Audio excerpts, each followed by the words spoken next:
What's going on, guys? Thank you so much for tuning in to another episode here at the Failed Podcast. I am your host, Sam Esquivel. The interview that we have coming up is with Jorge Rodriguez. We talked about a lot of things. There's a lot of wisdom and experience in our conversation. I'm for sure I learned from it. I'm sure that you're going to learn something from it. But I just wanted to show you this. Welcome to the Failed Podcast, right? This is our new setup here at Podspace 3108. But here we go. The video I'm about to release, there's some audio issues. Anytime you plug in equipment, there's adjustments and knobs and equalizer things that you have to fix. And if you miss one, it could produce a sound that isn't so pleasant. The conversation it's a great conversation. So I'm going to go ahead and release it. I edited and tweaked the sound to the best of my ability for it to sound the best that I could get it to. So it is, you can listen to it. It isn't going to bother you. There isn't no real highs or real lows. It's just a little, like when people are talking, the volume kind of maxes out a few times.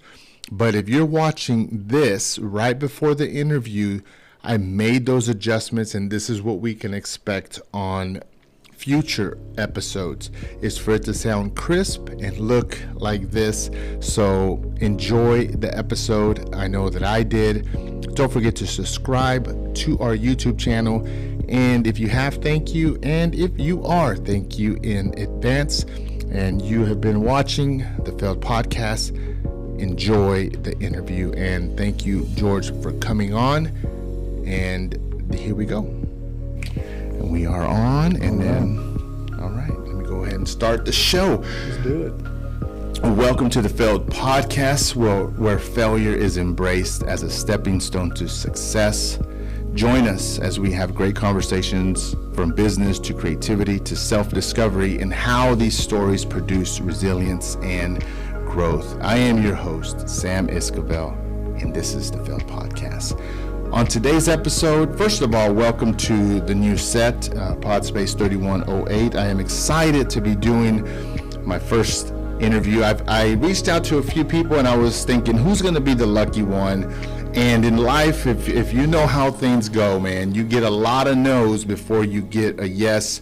But those yes have a significance, especially whenever it's like a bookmark in your journey and in your story. And so I'm so happy for the person that accepted this invitation. He's a good friend of mine. We go way back.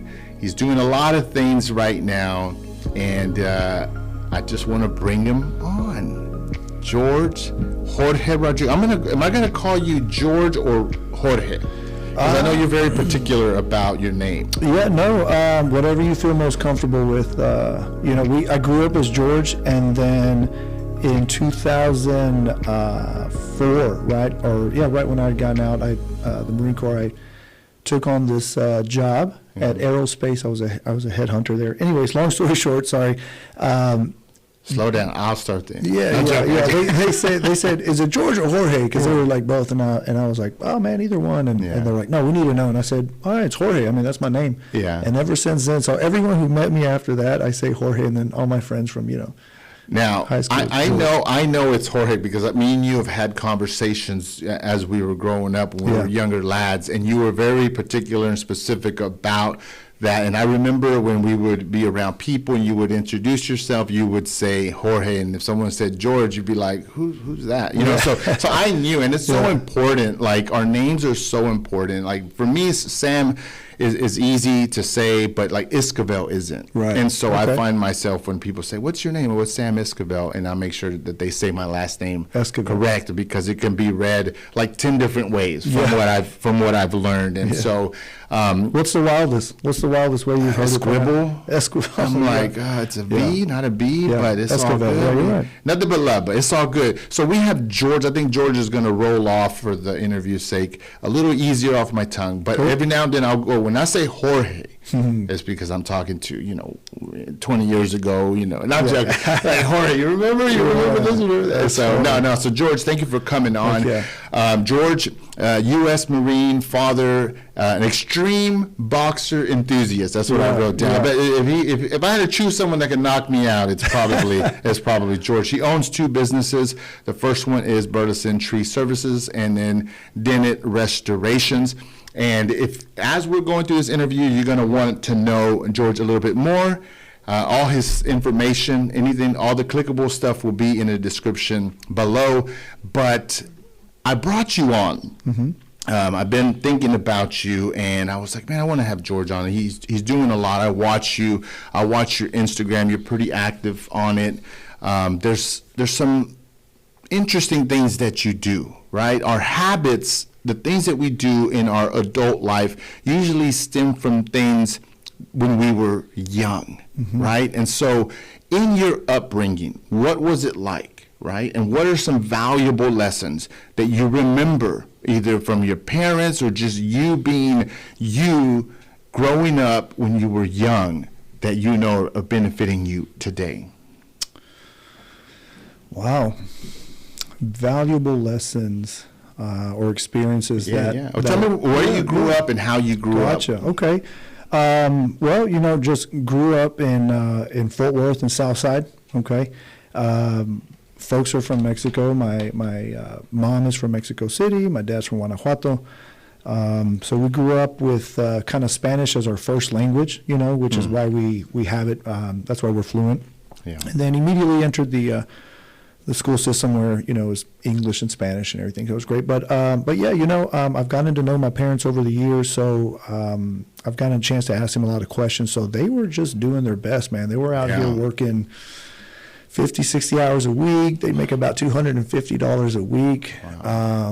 And they were still figuring out how to date and stuff like that. So, but anyways, we grew up in a tough environment. Sometimes you don't know it's tough until you get to high school, and then you're like, because we were all kind of the same in elementary and middle school, and then when we got to high school, and you saw this other stuff and the way people had vehicles and just all kinds of stuff, you were like, whoa. Yeah, you grow up, you're like, man, I love me some bologna sandwich. And they're like, what? What's that? And you're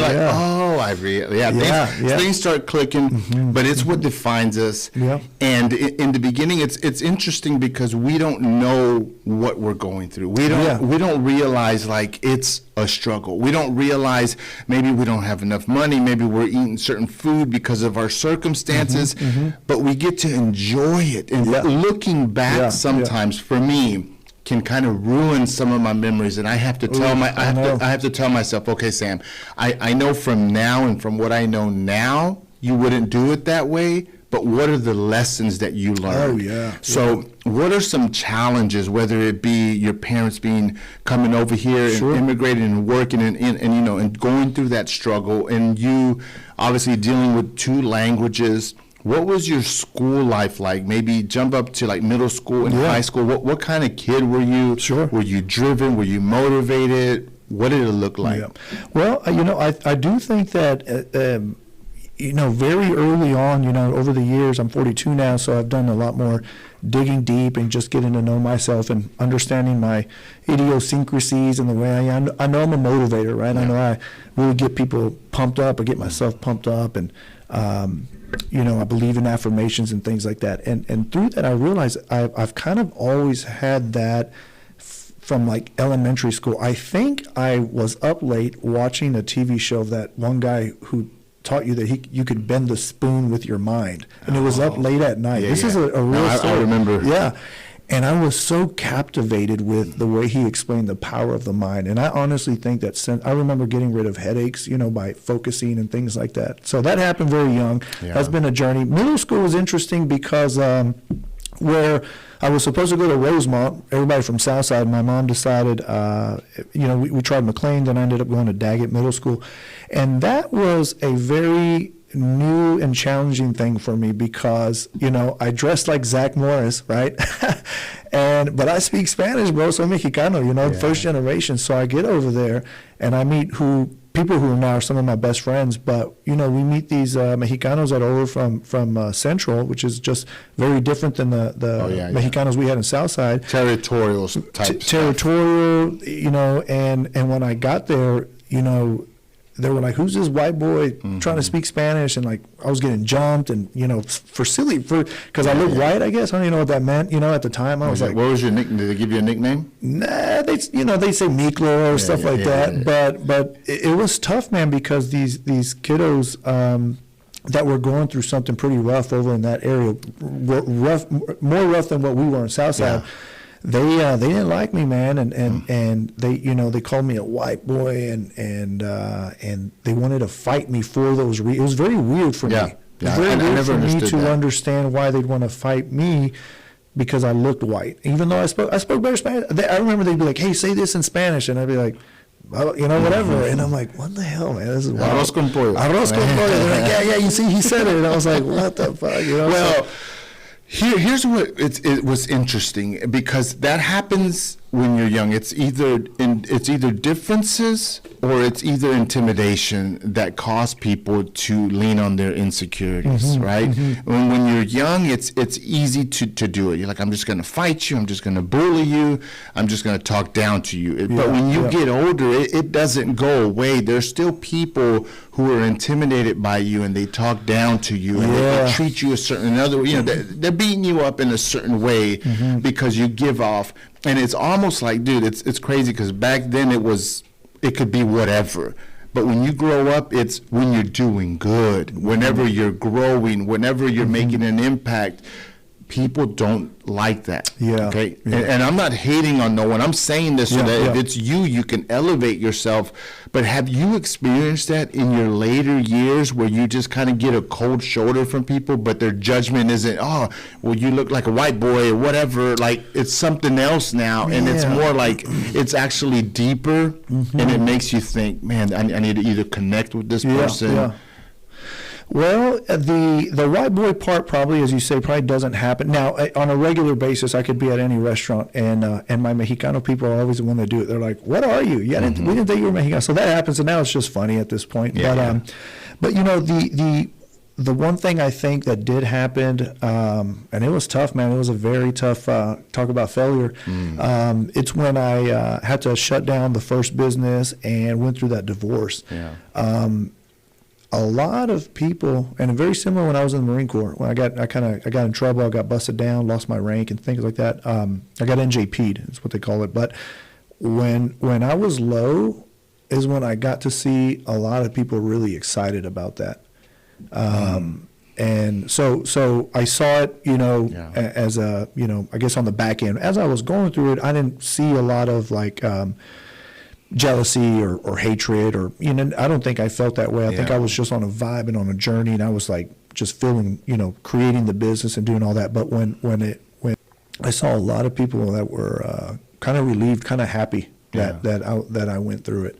And so you were saying that in your later years, which we're going to jump into that, you kind of pulled, you fast forward on me, but whenever you failed, it brought pleasure to people. That's such an ugly thing that people wait for people to fall. That's what catches attention. But here's the funny thing about people who are driven and strong-minded, is there really isn't a falling down. Maybe there is a readjustment. Maybe it's an opportunity to learn. And so what did it teach you whenever, can you see it from their perspective? Can you see and say, man, I'm happy that he failed. He was too full of himself, or he did that. He needed to be humbled, which I'm not for. I'm for building people up. And failure, for some people, it's a gray cloud that never goes away. Luckily for some, they learn and they grow. But, man, I'm not for kicking people when they're down. Oh, no. It's tough. Here's what I'd say, and it's taken a long time and a lot of drives on my own where you do some of your best thinking and talking a lot to myself. So it's taken a long time to get to where I can explain what happened in 2017 the way I'm going to explain it now.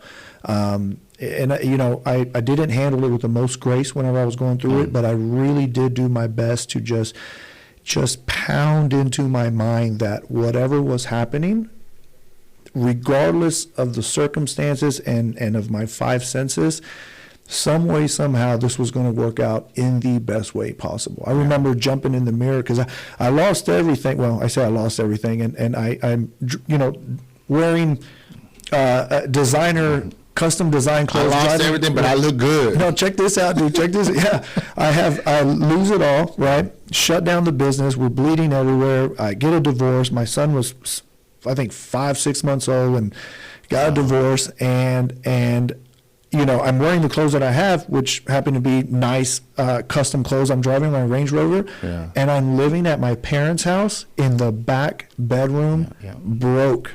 Okay, that's hard.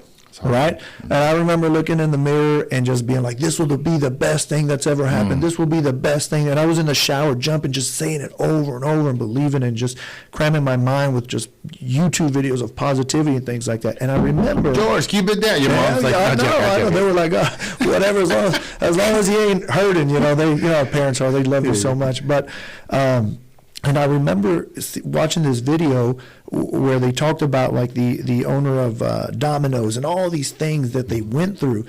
And I kind of went back and I was like, oh, okay, well then I'm on my way up to being incredibly successful, because this seems to be kind of part of the journey. So I will say this in regards to your question about how did I handle it. I feel like, I could see why they hated, you know, or were hating on me. The best thing that I can finally articulate, man, is that it was all 100% me and my fault, and whether I attracted it or I didn't lead well. I think what happened to me is I panicked. Now that I can see it, I panicked, and then my troops, right, like if you will, they saw me panic, and then they all went. And I think my ex-wife saw me panicking. And I did not handle it well, bro. I panicked, and I think everyone went, wah. Wow. Yeah, you know, among other things. But I do think that so that's the most I can take from it. That at first I thought, oh man, you know, my vice president did this, and they did do things that were incorrectly and not cool, right? They 100% they did, but. You can always blame someone, but there's at some point that there's a percentage that's our responsibility. Yeah, and as the leader of the company and what I was running and what I was leading, it was my job to lead us through. Now, imagine I had sat down with not only my wife at the time and our new baby and my daughter or my company, and I said, hey guys, we're about to go through it, but I'll tell you what, we're going to do it. We're going to make sure everyone gets paid. We're going to finish these jobs, X, Y, Z. I guarantee you, I would have had a very different outcome than what happened. But I panicked, bro. It was crazy. It was tough. Well, you mentioned having to go to your parents, and that's the bologna sandwich. Yeah, bro. And I'm just saying, like, okay, and people watching, like, they have to understand, like, who didn't go through a struggle? Oh, I know. But here's what I hear. Okay, so everyone always shares that. Like, I've had to go back to my parents. Like, I've had tough times, okay? And it happens, and it's embarrassing. It is what it is. But people leave one thing out, and I want to get your thought on this. In order to go back to something, whenever you're broken or things aren't going the way you want, there has to be stability there. There has to be a place for you to go back to. Tell me how you, looking back, and you see your dad and your mom working, them holding the house together, them being able to bring you in. How proud today, looking back, does that make you of them? Because, and I say this, get your thought in order. For me, if I call my mom and dad, say I need your help, they're going to help me. But it comes from stability, bro. And I'm just like, and I'm seeing that now. And I'm so proud of my parents because they've been able, because they can do that. Wow. How do you feel? Man, first off, what a great question, bro. I love that you've been doing this and that you're, just great question. This kind of hits back on what you had mentioned earlier about the way I was perceived when I was growing up, especially in middle school. That's where it happened the most. I didn't understand how much confidence that shined through me because of my parents simply being together. Yeah. Right? So, we took them to San Antonio to celebrate their anniversary, and I got a chance, and I've gotten a chance to really speak to my dad, like, like, when was the first time you saw a microwave, ceiling fan? What was it when you came over? Things like that. What was y'all's first date? So I got to do this with my mom, and she told me fun stuff. They won a dance competition. That's when I asked how much they were making, like where would they go on dates, all that kind of stuff. Here's what I can say about them. Them being still together today. You know, bro, whew, that's crazy. It's a beautiful thing. And I think that has given me a lot of like, appreciation and respect for them. And then it definitely sets especially being divorced, it's very tough for me because they stayed together. They were able to stay together, so that has really, really impacted me. And I will say growing up, man, it was tough. They were figuring it out. And, they allowed me to, I got this wicked memory that goes back just probably too far. But they allowed me to go back and ask them a bunch of questions from things that I remember without feeling judged, right? Just so I can kind of figure it out. Yeah. So, but the more I understand their age, how much money they were making, and then I understand like my dad's dad. Yeah. Yeah, so dude. So and because I moved out of my house when because they chose their marriage over me. Yeah. And I understood that. I didn't understand it at the time, but I praise them for what they did. But I left pretty early in junior year or something like that. Wow. Yeah. So, but now the amount of love and respect that we have for each other is amazing. They'll do anything for me. And you're right. I went back because of stability and them still being together today. It just, you said it is so wild that you articulated it that way. I went back for stability. Yeah, because we think, okay, so I need to either have multiple homes, a huge home. I need to have a bunch of money, a bunch of this, a bunch of that we think that represents stability and foundation. And yet all of us struggling, becoming adults and finding, our niche and what we're going to do in life, we don't lean back on the stuff that we think we need. I know. Because my parents aren't wealthy. Yeah. But boy, they've done their part. Yeah. And sometimes that's all we need to do. Yeah. You have what's your firm foundation? Man, yeah.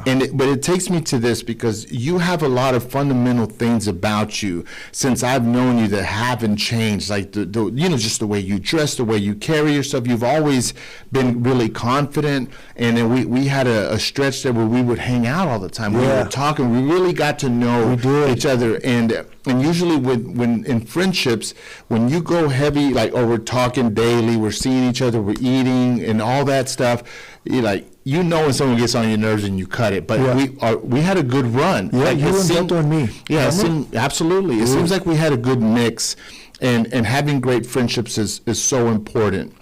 You went to the Marines right out of high school. Yes. I remember when you went. What are some experiences? Because I have no clue, because I wouldn't. Thank you for your service as well. You, what are some things that you learned, and and I know there's a lot of lessons. Sure. Yeah. But what are some things that really you went in a certain way, and you said, "This is what changed about me whenever I came out"? Yeah, man, that is a good question. I think now more than ever, especially with the Marine Corps, and I don't know how it is for any other branches, but especially for the Marine Corps, for me, and then I was in the infantry. There's different jobs you can do in there, and all of them are important. It just happens to be that the job that I chose, it's just all men. We're in the infantry. You're shooting guns, jumping out of helicopters, planes, all that kind of stuff, right? It's different than, working in an office or in a supply building, right? So I was in the Marine Corps infantry, and it's like the most perfect, chaotic, experiment. I don't even know if they're aware that they're doing it. But when I came out of there, I think I can do anything that but let me stop you, because I hear what you're saying. All right. The George I knew thought he could do anything. Okay. You were that confident. I mean, that's how I saw you. Mm-hmm. And then you're saying you developed that, but I felt like you already know that. I could be wrong. Yeah. But how is it more mature? Let's just say that, because maybe we have a false sense of confidence. Sure. Did it mature, and if it did, how? I think because it was exposed and I was broken, they break you in there. And for some people it might be homesick. For some people it's that you were the alpha leader in high school, but now here you're general population. For here it's that you were always a follower, but here they put you in a leadership position, right? They do these different things. And what happened, I think, for me is funny. I felt like I was confident going in, so I was a confident guy, but I was just, once I was in there, I don't know, man. It was. I didn't go in during that time of my life. I was not in good shape. So when I went in, I went very not in really good shape going into the Marine Corps. And that was tough because I could see that the drill instructor saw that I was like a leader and strong and I can talk, but like I was physically, mentally, I was not there, right? So it was very humbling for me to be in that experience, and I could not, like I was falling out of these runs. I could barely do these pull-ups, and that's hard for me to admit. Yeah, bro. I don't really believe you. I know. You're breaking my heart. I know, man. I thought my belief was always, nah, man. George, nobody missed with him. No, he was in the front of the line. One more, I'll give you 10 more pull-ups. No, dude, I think I went in doing barely 6. I think they give you 15 minutes to run a mile and a half. I probably got done in 13.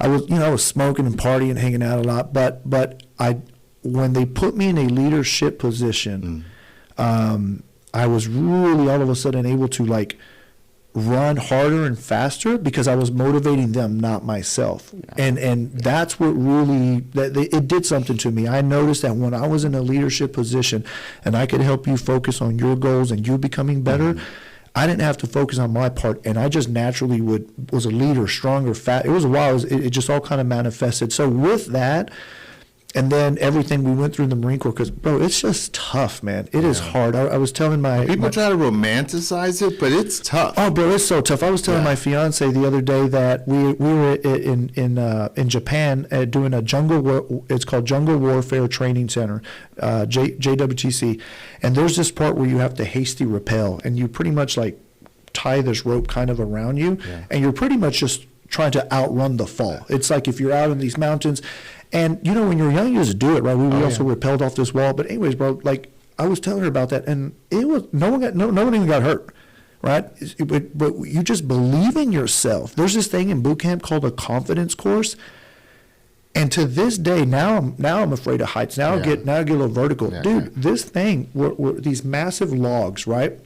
And just imagine a ladder going up, and then you get to the top and you go over. But you have to jump and hold on, get yourself onto that log, and then stand up to get, so it's far enough away to stand up to get to the next. And then there's guys that are shorter than me in the Marine Corps. I think I figured out. That thing's called a confidence course. That one is called Stairway to Heaven. Bro, I don't know. You just do it. And with no thought, you just do it. And it just gave me a confidence, bro, that I was like, whatever, if I want to do something, I just know I can, man. You know, which makes it very selective of what you want to do. I don't know if you remember, we had a little time there after you were in the Marines. We worked out at the base, and you took me a few times, and we were hitting it really big. And I share this with people that are close to me. Like, the best shape that I ever got in was the time that I was working out with you. I've never done so many pull-ups, and I was so strong. And I remember that time, and I was just like, this ain't happening. This needs to stop. I cannot keep up with George. Wow, but I remember we were on it. That's the strongest I've been. I remember pull-ups is the key. When someone tells me I'm trying to get in shape, I'm trying to get strong, I'm like, do pull-ups and figure the rest out. But start with pull-ups, because that's definitely that's a hard thing. Well, we were in great shape. We were strong. That's wild.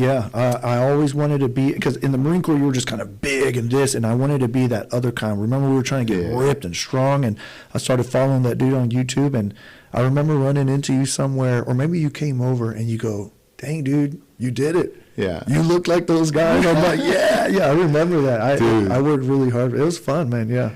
So you mentioned a few things in the beginning. You mentioned a business that went upside down, and then right now you have two businesses. So at some point you learn something. Of course, right? And so sometimes we go through a failure or a challenge that teaches us something, and then we have to redirect. We come back better, but we have to redirect. Don't touch the hot iron, whatever, right? Right. But in this instance, it didn't scare you enough. It definitely taught you something. You still had that urge to be an entrepreneur. Oh, yeah. Talk to me a little bit about the two businesses that you had and some significant things that kind of got you there, because forget it, dude. Like, people have this impression that it's easy. And everything takes time, and there's sacrifices, and there's a price to pay for any size of success. So Talk to me a little bit about what you learned, Okay. and what gave you the courage to keep going. Okay. You made a lot of good points there. I want to, hopefully I'll try to hit each one. So in regards to, shutting that business down, that was a very specific, the business could have kept going. It was tough. I was going through a divorce, and at that time I thought it made more sense to just shut that thing down because, when you're going through divorce, it's just a very different way of, a lot of different things happen. So the first thing I want to say, and it's kind of oddly enough, like it never, ever, ever, I don't think once ever even occurred to me of like, oh, hey, I'm going to go get a job at a company. Because I was still working on this large apartment complex in Paris, Texas. What I thought was, as soon as this divorce is final, I'm going to open up 2 more businesses because as long as the divorce was going on, obviously it was like 50-50. Yeah. So that's honestly what I thought. And the way I saw it, I was like, I've now knew how to open up a business from like registering the LLC, general liability, insurance, logo, website, all that stuff. Yeah. So it was even easier this time. So this time I did 2. And what was funny is that during my journey of that first business, I would continue to come up with these ideas, and I'd come up with this company called Core Restoration. And I created the logo for it, and I kind of left it on the shelf. And I had an idea for it, but I didn't know what I was going to do. So when the divorce was final, I pulled that off the shelf, I breathed life into it, and essentially it was the exact same style of company that I was doing before, but the name and everything was always already there. So I did that, and then I delved into the commercial construction company, Zatina, named after my grandfather, great-grandfather, and we participated in the Live by Lowe's Hotel out there in Arlington. Oh, yeah. We got to, a huge connect space over there. We did the Granbury Theater that's over here, south of, Irving. Yeah, no, of Target over here. Oh, yeah. It's a very small, it was a small boutique. They kind of went out of business. Jimmy was the guy. They did a great job, but we built that. Yeah. So anyway, I was rocking and rolling for a while there. So to answer your question, how I kept going, I don't know, man. It was never a thought. So you mentioned something in there about how people think it's easy and things like that. And I want to say that, like, simple isn't always easy, right? Yeah. But it is very simple to, especially now in this day and age with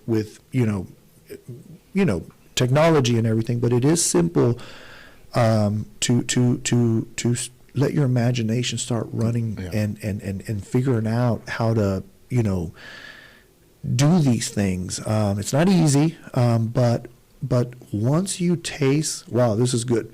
Once you taste that freedom, right, which, and it's different because you probably work more when you are working for yourself than you did 8 to 5 because you clock out and you go home, right? Yeah. This one doesn't stop kind of thing. You never stop thinking about it. But when you taste that freedom of working for yourself or building a company that provides jobs or you're providing a service, it never even comes back into my mind. Yeah. Like to go, like, be an employee or and not that there's anything wrong with that. But if I met failure again, I would just, as you say, readjust and create another business or change the business or do something else. I would not go forward. I don't know. It's not even a thought. In business, people don't understand what makes it different from like being an employee, and not that employees aren't responsible, but the main thing whenever you are a business owner is the sense of responsibility. So you maybe you don't work 24/7, but the sense of responsibility not only is it 24/7, but is multiplied by projects, people that work for you, and so on. So how have you tested your sense of responsibility? Because I think that's what separates people who can launch businesses that last. They have to be responsible. Oh, man. When were you? Give me a funny story of when you weren't responsible, and then what do you do now to kind of build that muscle? Because I think it's so important for business.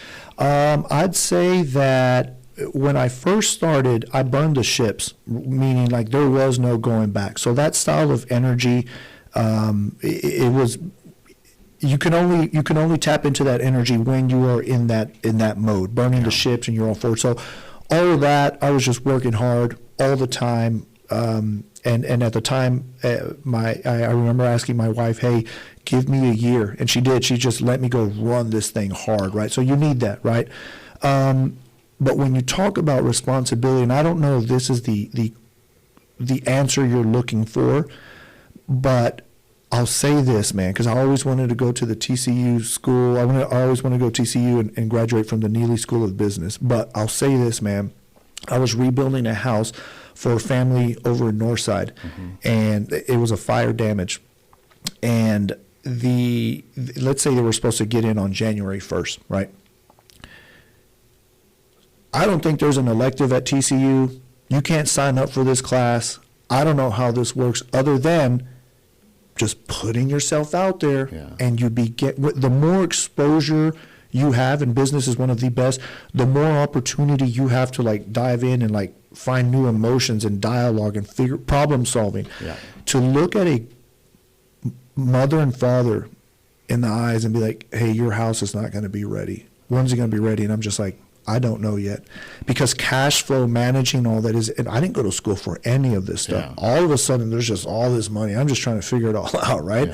That was very difficult. So that makes you be very responsible, because you're dealing with people. They entrust you. They entrust you with hundreds of thousands of dollars to rebuild their home, and it just doesn't always work out in the prettiest manner, man. It's difficult. It's difficult.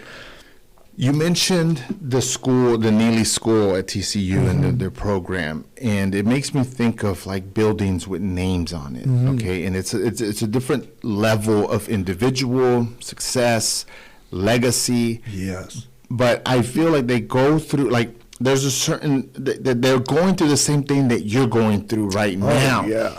Right. So how do you feel like, if you put your name on a building to leave something behind, what would that building be? What would that building give to the community or the future? Wow. I don't know if I would do a building or if I would do some sort of like a fund or something that's really just well monitored. Because how those people get. No, but I'm asking, like, in this sense, what is it that you feel you want to give back? I want to give back, man. This and it creates issues in my personal relationships and friendships, man. I want people to know that if they want to do something, they can do it. Yeah. It is so painfully frustrating for me to see someone who I know and love, or maybe I don't even know them, but I just see them and they want something and they are just so afraid, or they don't believe in themselves, or they stand in their way, or they have all these very justifiable reasons to not. And they're all justifiable, right? I remember this really close friend of mine, we haven't even spoken, he worked with me, and I remember he said, my family comes first. And I know that sounds pretty, but when you get up close, he was using it as a shield to get out there and expose himself more and get kicked in the face a little bit and get your no's before you get your yeses and things like that. The devil comes to kill, steal, and destroy, and if he can just, whatever your little thing is, he can make you think that you are not able to accomplish your goal. So if there's just something that I could just like ooze out of me and leave on a building or in a message or to my children, is that you can literally do anything that you want. Now, I talk to a lot of people, and I mean, even me and you have been known to be energetic about things. So what would you tell someone, okay, that's super excited about something, whether it be a hobby or a gift that they have, but there's a strong sense that they're not going to do nothing with it, right? Okay. Because they don't have that vision, that foresight. I don't know what it is. They don't have that gear that you're describing right now. And then so this person comes up to you and they're really motivated about something, but they're not doing nothing about it. What's the steps to getting to just starting? Forget 5-10 years money management, that's important, but boy, the start. I mean, there's so many people. I'll give you this and then you go. 20,000 people show up to run the Cowtown. Okay. There's still a lot more that didn't show up. They can't even show up. Wow. How do you motivate yourself to show up? How would you motivate someone else just to show up? Oh, okay. Well, to motivate myself to do it at this point, mine's a little different because I've already got a chance to whiff a little bit of success. I got to taste it a little bit. Yeah. So in your own way, you start getting comfortable because you came from bologna sandwiches, right? Yeah, that's right. So my way to motivate myself is a little different now. But to answer your question in regards to just how, and this is another thing that I wish I could just explain it to people. It is so, and I have these, and cut me off, sometimes I speak in paragraphs and sentences, but you have, and I know this is going to sound silly, so I'll explain it, but you have to just do it. And this is what I mean. I remember when I cut the ties, I told my company, I'm going on my own, and I put in my 2 weeks, right? And I was about to start my own company. I'm outside of this $550 a month apartment.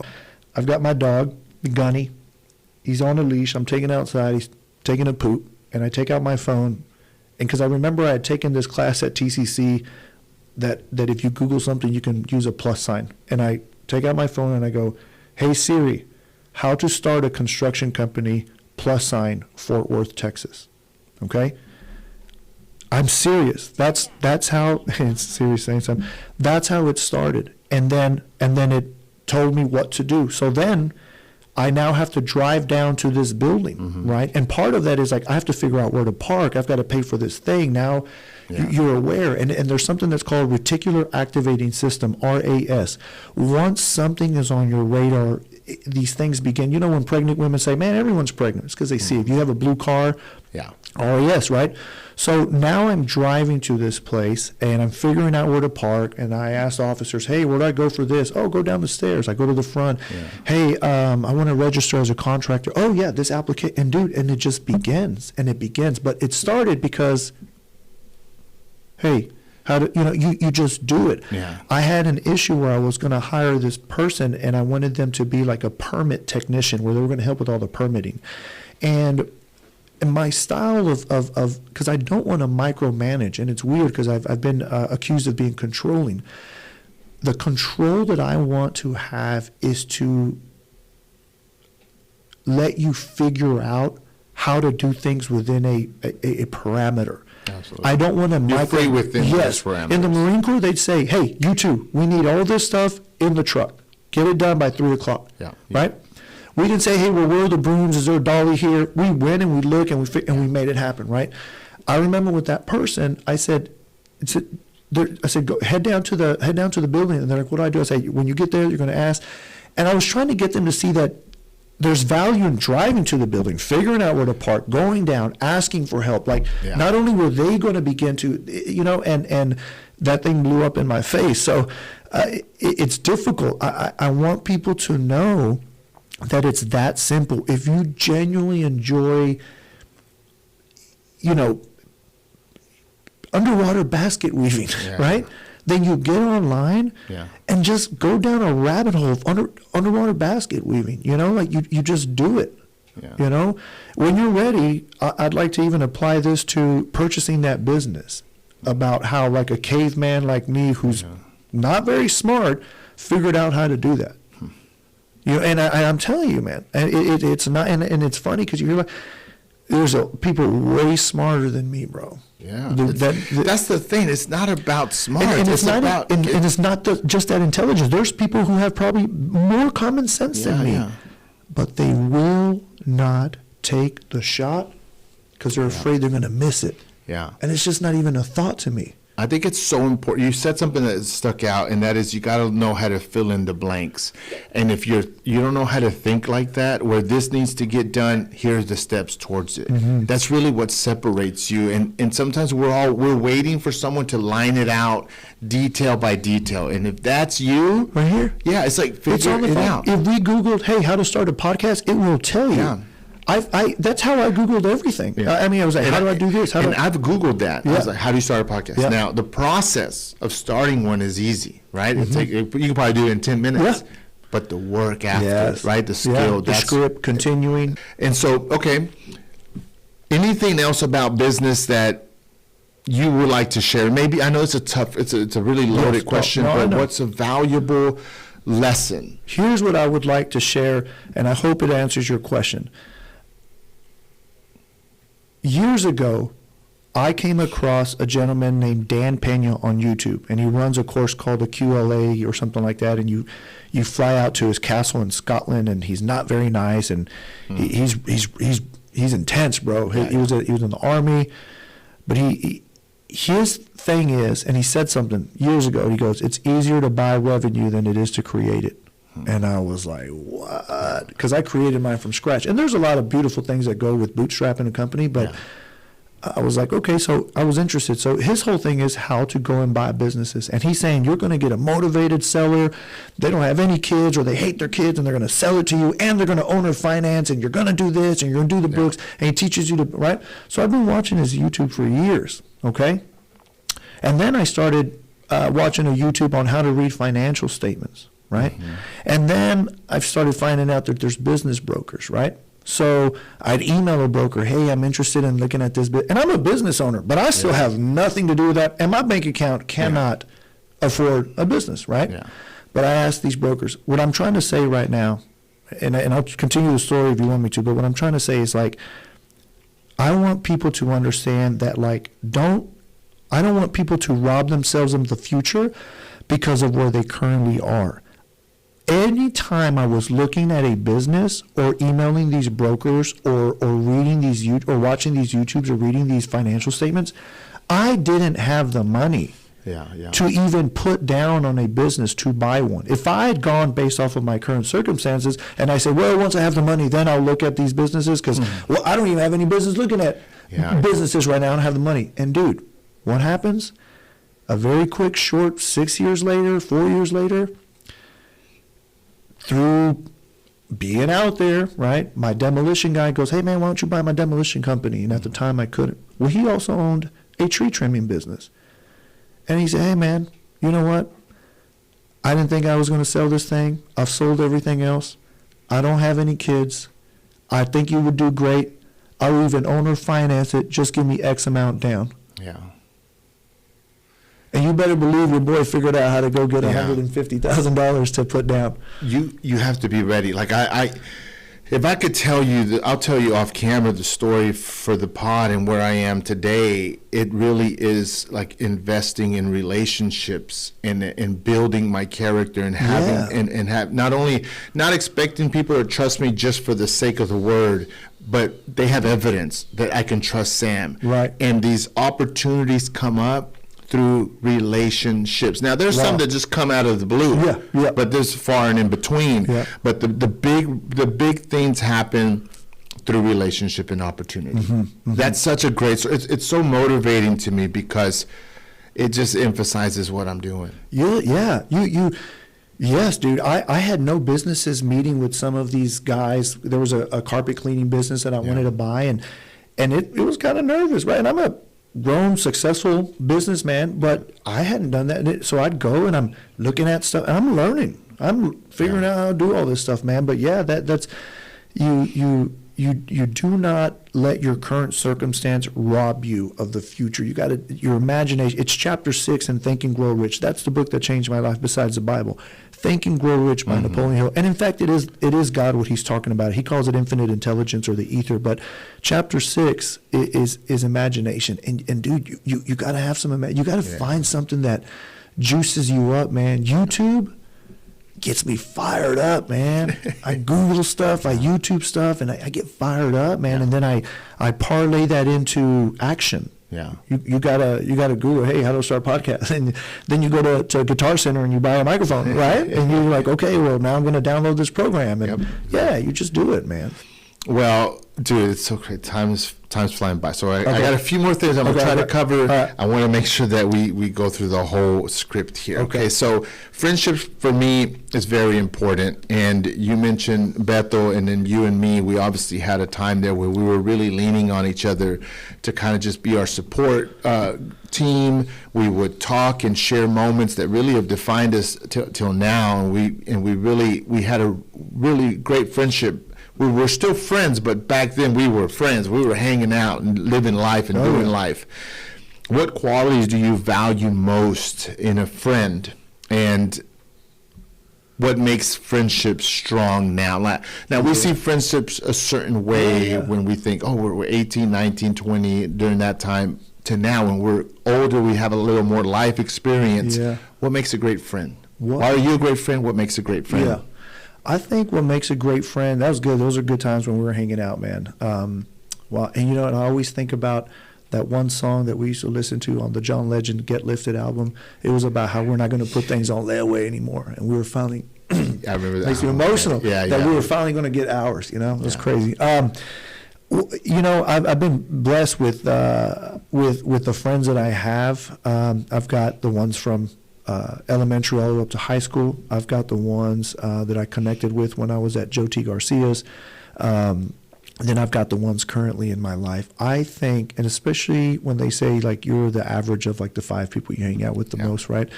I think what makes a good friend, man, is, you know, I don't even know. They're just good people, man. They listen. They don't judge. Everyone laughs. Respectful, and they're all doing well in their own personal life. You know, they're not. You know, they have their stuff together. Yeah, man. I you know, obviously all the things that you want to say, loyal, be there, and all that stuff's great, but doesn't mean that you're friends. I don't know. You have a connection, man. Yeah. You got a respect for each other, I think. Yeah. I think me and my friends, I think we all really respect each other. I had a friend of mine where she was like, oh, yeah, all of us, we roast each other. Don't y'all do that, like the guys? And I was like, no, we don't do that. I don't know. And not that that's not okay, but we just all really respect each other, man. Yeah. I think that makes a good friend, no? Yeah, I think great friendships learn from each other. Yeah, yes. There isn't one that's like above, like, you know, I'm coming to learn today from Sam, I'm coming to learn today from George, and it's just like tennis. It's an exchange. Yeah. And if that continues to happen, then that means both of you are growing. Right. And when people grow and teach each other, there's a connection that gets built. And it's more beautiful whenever it's a friend. Yeah. You know, and so iron sharpens iron. Yeah, that's a good way to put that, yeah. How do you cultivate a sense of gratitude and positivity on a daily basis? And what practices or habits do you engage in to maintain a balance and have a fulfilling life and work and what you're doing? All right. Well, I don't think I have balance. That's for sure. And it's difficult to be in a relationship with, unless maybe I'm just difficult. But I think it's difficult to be in a relationship with someone who's kind of working on their own or has a new project like that, because you are obsessed with it and you think about it and are tweaking with it all the time. But my routine is this, and I've been doing this for probably the last, I'd say, 5 years. I wake up and I smile and I say, and I do it like before my feet hit the ground just to like make it a ritual, right? And I say, oh, thank you for another day, and I smile. Then I do a cold shower for about, I don't know, a minute or so. Then I do a regular warm shower, get out of there. And I go to YouTube, and again, caveman here, and it's now saved in history for years, and I wrote Jesus Morning. So I start off with something about, starting with God or gratitude, and the gratitude is one of my favorite ones. So I go through that for about an hour, hour and a half, and it really puts me in a very grateful state. I'm very intentional with my parents right now because I see that they're getting older, you know. I'm very thankful. I ordered my life in weeks, so I have it, and I see that I'm about halfway through. So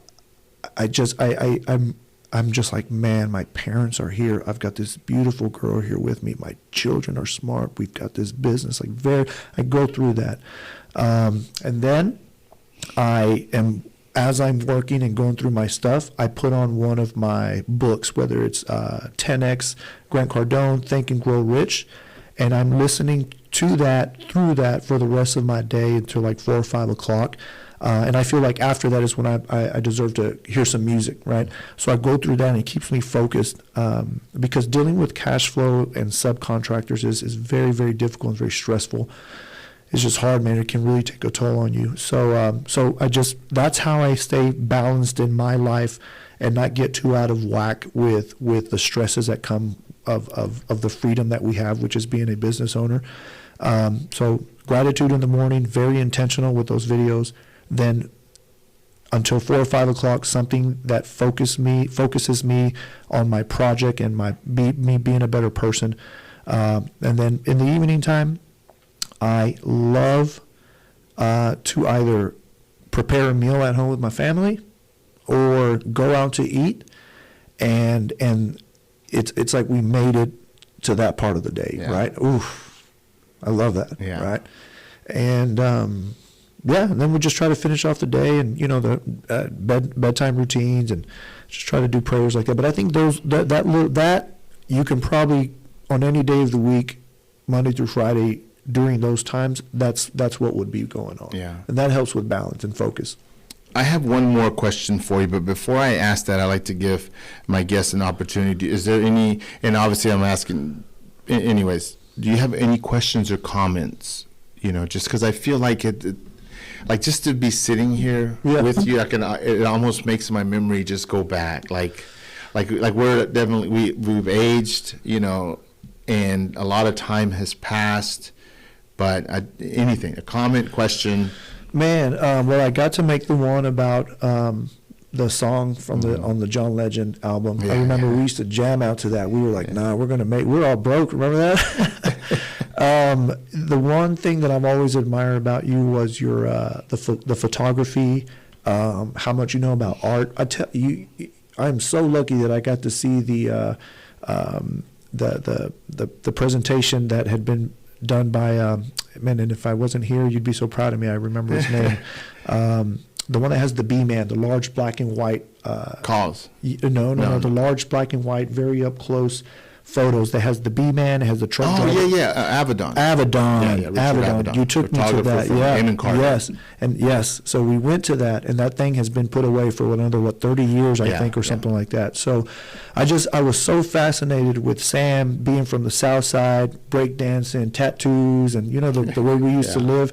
But for you to have such a artsy side, I looked up to you on that, and I think because of that, I got closer to the museums and like photography. I just love that. And I think as a warrior in life, I think we need that balance, you know. So anyway, so I always love that about you, and I just want to know, are you doing anything with those photographies? Are you painting? Do you do anything like that? Do you still go to the museums? Yeah, dude, so no one knows that about me. I thought it was amazing, bro. Like some people know, because I'm still heavy in the art world. Like I keep up in any town I go to the museums. I know a bunch of private collections, and I appreciate fine art. Like that is my thing. I go to the museums on a weekly basis. I was looking at some old photos, and I remember I photographed your sunglasses, and I still have it. And you go, "Whoa, Sam, how did you do that?" I was so impressed. The lighting and I was like, I do have a project of photos and that I'm taking in Fort Worth. They're in black and white, and it might come to an existence. I'm talking to a few people, but I do take some photos. I still have that. I developed it back then. I never lost it. But were you able to complete that concept of that idea of like a family photo, but you could see like behind them and all that? Remember you wanted to do that? No, I don't think so. It was going to be like a cube. And no. Remember telling me that? I thought that was so creative. I was like, man, this guy's on it. It may happen. I remember now. Yeah. I have some, but no, I'm still heavy in the art in the art world, and Well, I think that was a huge impact on me. What little time we did do that, but I dude, because of that, I love going to the museum and art and all that stuff, man. Thanks to you. I appreciate you saying that. Yeah, heck yeah. Here's your final question, and then after that, I will close the show. All right. How has failure contributed to your personal growth and development, and what lessons have you learned from your experience with setbacks or challenges? The lessons that I think I've learned, that I've taken away the most, and my good friend Pastor Matthew DeBlanc helped me with this, is that I realized how much I can handle. Mm-hmm. At one point in time, I was taking down the business, 4 lawsuits, getting a divorce, and I found out guys were like stealing money and started another company kind of thing. And I remember my attorney putting his hands on my shoulder, and he goes, "Man, I don't even know how you get out of bed, man. So, and my friend told me, he goes, Jorge, he's like, you can handle a lot, man, because of God's grace. So I think, one, it's taught me that I could really go through it. I can handle a lot, number one. Number two, those failures, I think you're right. I think the word is interchangeable. There's a book by Ryan Holiday, and it's called The Obstacle is the Way. And this thing just made so much sense to me that it's now difficult if someone else doesn't get it, especially if you're in a team and you see that the obstacle is the way and they don't, and they kind of want to quit kind of thing. It's difficult, but I don't see it as a failure. I see it as that, let's say you and I decided that we never wanted to fail, so we stayed in this room right here, and we have food and drinks and shelter, and we're good. And we don't fail, and nothing ever happens, right? It's not failure. It's just you don't ever get to learn anything else because we're just in here. So failure to me doesn't mean that we're failing. Failure to me lets you know that you're trying new things, and yeah, maybe you're doing them incorrectly, and you got to figure it out. But you're failing forward. The obstacle is the way, bro. I don't know, man. I don't know. It's not a failure. It's just the way it is. Like if you want to climb a mountain, there's going to be some stuff that you got to go through. I don't know, man. I hope that answers the question. Yes. Well, thank you, Jorge. Thank you for coming on the Failed Podcast. I really enjoyed our conversation. I just wanted to, just offer some flowers.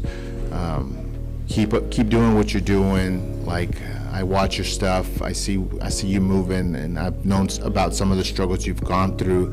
And to see you today, I know you've learned, and I know that you've gotten stronger and that you've overcome. And so I appreciate your friendship, and this was a great conversation. So thank you for coming on. Thank you, bro. Thanks for saying that. Love you, buddy. Thank you all so much for tuning in to the Failed Podcast, where failures and challenges are a necessary part for our journey towards success. Subscribe to our YouTube channel for more inspiring conversations of resilience and growth. Remember, every failure is an opportunity to learn and grow. That's all I got for today. Wish you the best until our next episode. See y'all later. Thank you, George.